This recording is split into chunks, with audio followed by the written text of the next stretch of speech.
Just wow.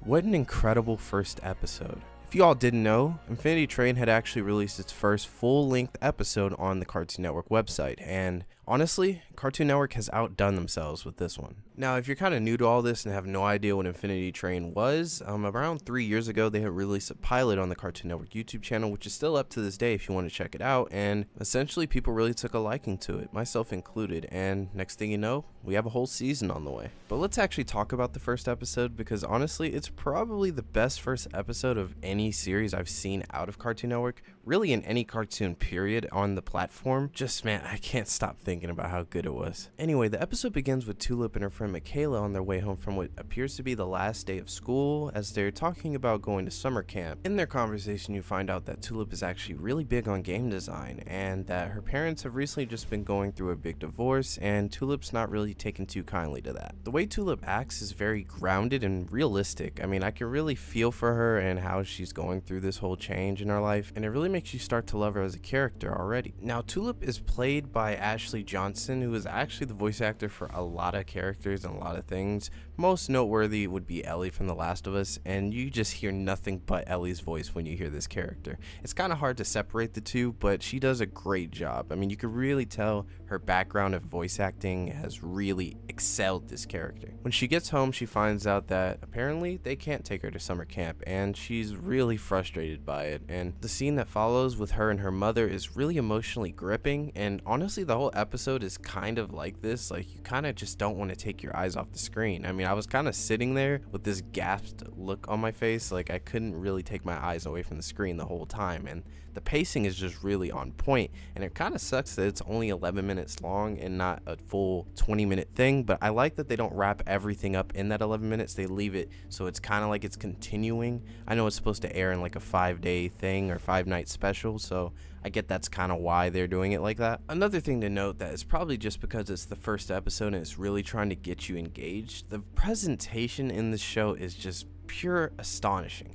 I mean, most shows kind of just play every episode off like the same way. Even the first episode is kind of indistinguishable from the later episodes, but this one is very much trying to introduce you to everything in a way that makes you intrigued. And honestly, I could really appreciate that. You could tell every single frame of this was thought meticulously. There's a few things that they do with the camera where they pan to show things that kind of allude to the background knowledge of the show and what's going on. There's a scene where she goes into her room and then the camera kind of pans up and shows like her little billboard, and it kind of shows that she's been counting away the days until her summer camp. So you know she's really intrigued, and not intrigued, you know, she's really excited about going. And they also do this in the scene where she's talking to her mother in the kitchen. They kind of pan over, and at first it kind of seems like it's not really showing anything, but Tulip mentions that there was a contract that they had signed that kind of agreed that if she gets her grades up, she can actually go to summer camp. And you can see it plastered on the fridge that it is a contract there, and that's what she's alluding to. And just little things like that are really nice, especially in animation. You don't really see little filmmaking tricks like that being put in all the time. Also, another weird thing that I may be just confused on, but like her parents, one of them has blonde hair and the other has black hair.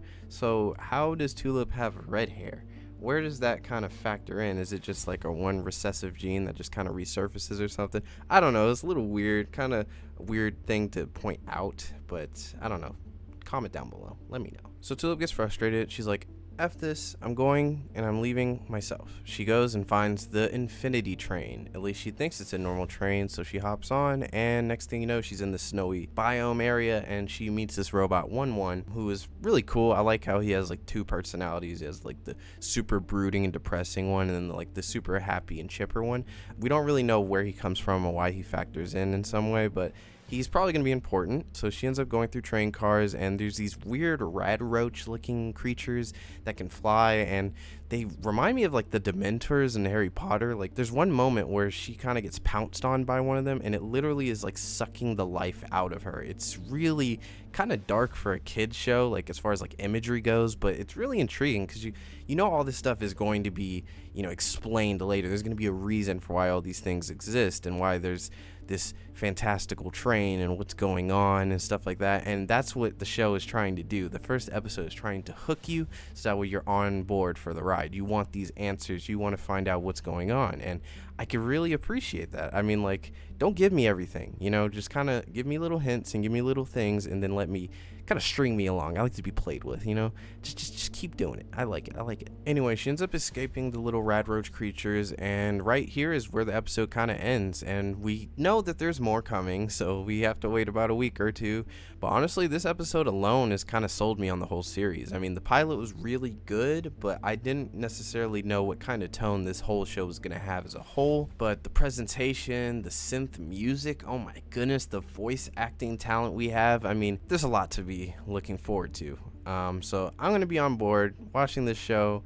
If you guys are really interested or intrigued, I think you should check it out. It's on the Cartoon Network website, like I said. But yeah, Infinity Train. I am very excited, and I can't wait to hop on board the hype train. No pun intended. Also, this video was unscripted, so if I have a lot of ums and pauses between words and phrases, that's why. So sorry, it's gonna make me cringe in the editing process, but thank you guys for watching. I'll see you guys next time.